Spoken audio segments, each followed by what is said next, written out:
The summer of 1990 was unrelenting in its heat, the desert sun baking the cracked asphalt of the forgotten frontage road like an oven. A thin haze shimmered over the distant horizon, where the dry ochre sands met a sky too bright to look at for long. It was here, on this lonely stretch of desert highway, that Michael and Laura Simmons took their last drive west.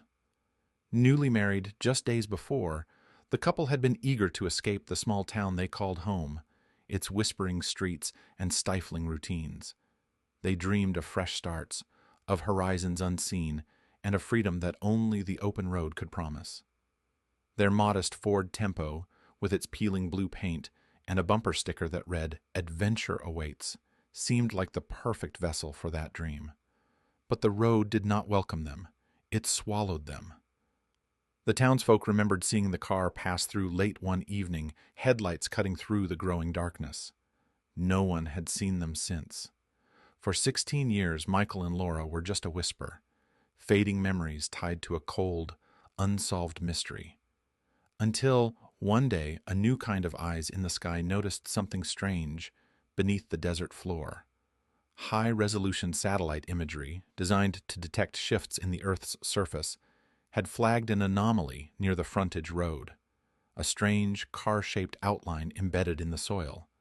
Curious and compelled by years of unanswered questions, investigators dug down 6 feet beneath the sand and grit. The Ford Tempo emerged, eerily preserved. The windows were intact, dust settled thick over the hood, but something about the scene was wrong. An intake hose was run from the exhaust pipe directly into the cabin, a staged suicide, it seemed at first glance. But forensic experts were not convinced. The hose had been attached after the fact, a grim afterthought meant to mislead. And then the investigation's cold grip tightened further. Life insurance documents revealed the best man had been named the sole beneficiary, a detail too coincidental to ignore. The mystery was no longer about lost newlyweds. It was about betrayal, secrets buried deeper than the desert sands. Detective Sarah Mercer had seen many cases that twisted her mind, but the Simmons disappearance was different. 16 years buried under desert soil, wrapped in silence and dust, only to reappear like a ghost demanding answers. She stood at the excavation site, the dry wind tugging at her coat, eyes fixed on the half-buried Ford Tempo. The car looked out of place, untouched yet eerily staged. The hose from the exhaust to the cabin screamed deception. "Someone wanted it to look like a murder-suicide," Sarah muttered to herself, crouching beside the driver's side window. Inside the car, the faint smell of gasoline lingered, as if the engine had been running when the couple died. But engine forensics would tell a different story, one that upended the simple narrative of a desperate, tragic end. Back at the lab, forensic analyst James O'Connell examined the car's engine and exhaust system with meticulous care. His findings were chilling. The intake hose had been attached well after the car had stopped running. The timing of death and the staged setup did not align. Someone had gone to great lengths to create a scene, someone who knew the couple intimately. Meanwhile, Sarah dug deeper into Michael and Laura's lives. Friends and family described a young couple full of hope, though whispers of tension between Michael and his best man, Derek, surfaced quietly. Derek, the same man who'd been named the sole beneficiary on their joint life insurance policy. Sarah's gut told her this was no simple disappearance or tragic accident. There was something far more sinister lurking beneath the surface, an act of betrayal wrapped in greed, masked by time and sand. The detective knew the answers lay buried not just in the earth, but in the tangled relationships and secrets left behind. And as the sun dipped below the desert horizon, the shadows around the Simmons case only grew darker. Sarah Mercer couldn't shake the feeling that the key to the Simmons mystery was hidden in the tangled past between Michael, Laura, and Derek. She began by revisiting the small town where the couple had lived, a place stuck in time, where everyone knew everyone's business, and secrets were currency. Michael Simmons had been a quiet man, steady and hardworking, with dreams bigger than the town could contain. Laura, his new bride, was radiant and full of life, the kind of woman who could light up any room. But beneath the smiles and wedding photos there were whispers, arguments overheard behind closed doors, fleeting glances of distrust. Derek Palmer, Michael's best man and lifelong friend, was a sharp contrast. Charismatic and ambitious, he had always been close to the couple. But Sarah discovered that Derek had fallen on hard times, debts piling up, a history of risky decisions.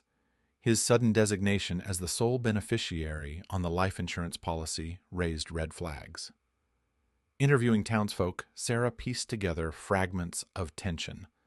Late-night phone calls between Derek and Laura, unexplained trips, and a growing rift between Michael and his best friend. Was it jealousy, desperation, or something darker? One elderly neighbor, Mrs. Collins, recalled a heated argument the night before the couple vanished. "I heard shouting and then silence," she said, her eyes distant. "It didn't sound like the Michael I knew." Sarah's gut tightened. The story unfolding was no longer just about a missing couple. It was about trust shattered, lies buried, and a betrayal so deep it had been hidden beneath the desert sands for 16 years. Back at the precinct, a breakthrough came. The forensic team found traces of an unknown substance inside the car, something toxic but subtle. It wasn't just a staged suicide. It was a carefully planned murder. The question was who and why. As night fell over the town, Sarah stared at the case files, knowing one thing for certain: the answers wouldn't come easy, and some truths might be too dangerous to uncover. The more Sarah Mercer dug into the Simmons case, the more tangled it became. Derek Palmer's financial troubles were worse than anyone had guessed.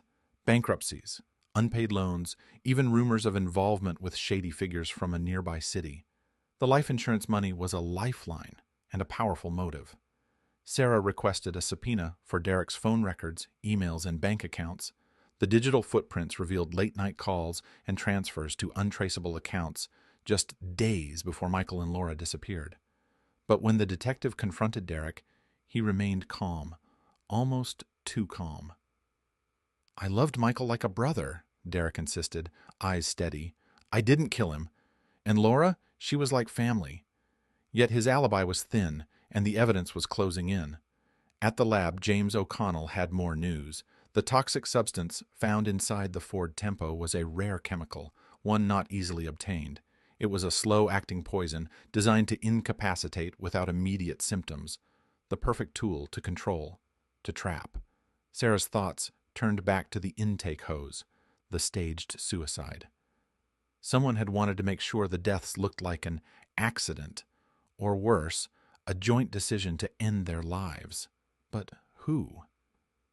The investigation also uncovered something else: a secret insurance policy, one taken out just weeks before the disappearance, naming Derek as beneficiary without Michael's knowledge. This wasn't coincidence.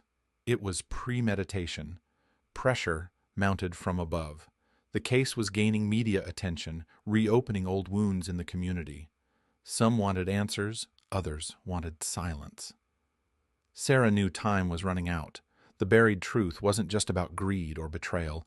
It was about survival, desperation, and the deadly consequences of fractured trust. Late one night, as the desert wind howled outside her window, Sarah found an anonymous letter slipped under her door. The message was clear: stop digging or face the consequences. But Sarah Mercer was no stranger to danger. She was ready to uncover every secret, no matter the cost. The anonymous letter weighed heavily on Sarah Mercer's mind, but it only fueled her determination. Whoever wanted this case buried was clearly still watching and willing to threaten to keep the truth hidden. But Sarah was no stranger to danger. Her career had been built on uncovering secrets no one wanted revealed. She returned to the excavation site with the forensic team, hoping to find clues missed in the initial dig. The desert sun beat down relentlessly as they expanded the perimeter around the buried Ford Tempo. This time, something caught Sarah's eye: disturbed soil near the rear axle, inconsistent with natural settling. The team unearthed a small, rusted metal box, locked tight, but not beyond hope. Inside, Sarah found faded photographs, snapshots of Michael and Laura with Derek, smiling at first glance. But in the background of one, a shadowy figure lingered, half hidden behind a tree, watching. A note was tucked inside the box, written in hurried, shaky handwriting. He knows. Beware the friend who smiles. Sarah's pulse quickened. The message hinted at a deeper conspiracy. Derek might not have acted alone. Back in town, Sarah interviewed Laura's sister, Emily, who revealed a side of Laura no one knew, a growing fear that something was wrong in her marriage. She said Michael was distant, but not just emotionally, like he was hiding something dangerous. More pieces fell into place when digital forensics traced Derek's mysterious calls to a local mechanic known for off-the-books deals and shady connections. The mechanic, under pressure, admitted he'd helped Derek alter the Ford Tempo's exhaust system, installing the intake hose after the fact.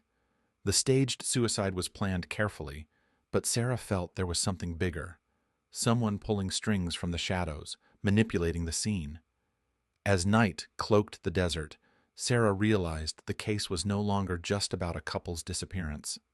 It was about uncovering a web of lies and betrayal stretching far beyond a small town, and the deadly cost of trust broken under the scorching desert sun.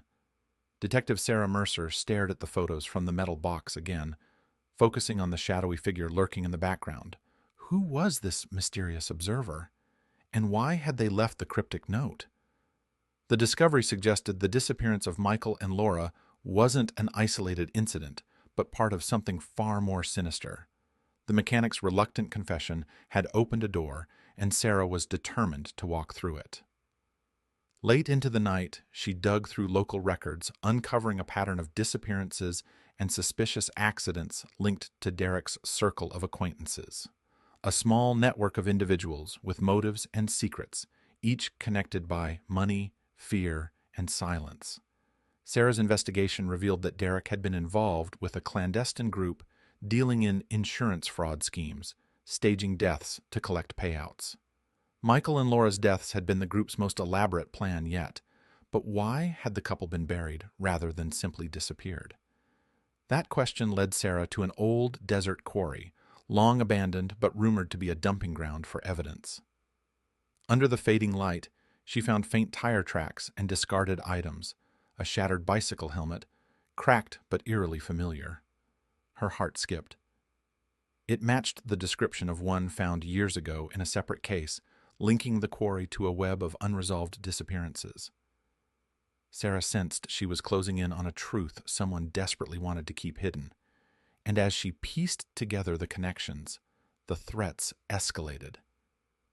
Her car was vandalized one night, tires slashed and a warning scrawled on the windshield, "Back off." But Sarah Mercer was no stranger to danger.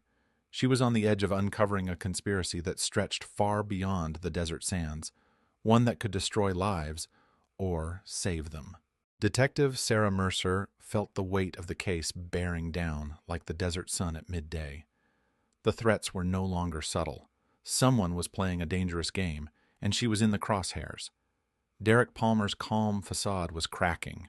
Under relentless questioning, small slips began to reveal the man beneath.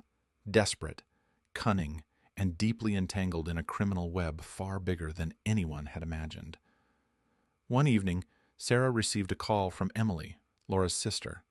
Her voice trembled as she revealed a secret she'd kept silent for years, a hidden diary Laura had kept, never shared with anyone. Emily handed the journal over to Sarah, hoping it might hold answers. Flipping through the pages, Sarah found entries filled with fear, confusion, and cryptic mentions of a shadow watching, references to late-night meetings Derek had forced Laura to attend, and hints that Michael had stumbled onto something dangerous. The diary painted a chilling picture of manipulation and control, of a couple trapped in a nightmare far from the sunny hopes of their wedding day. Sarah arranged to meet with the mechanic again, hoping for more information. But when she arrived at his workshop, she found it abandoned, tools scattered, and a note. "I'm sorry, I can't help you anymore." The deeper Sarah probed, the more the faces around her blurred between friend and foe. The conspiracy was vast, and the stakes deadly. As night swallowed the desert, Sarah steeled herself. The truth was out there, hidden in shadows, and someone was desperate enough to kill to keep it buried. The diary's words echoed in Sarah Mercer's mind as she pieced together the last fragments of the Simmons story. Laura's fears, Michael's discoveries, Derek's betrayal.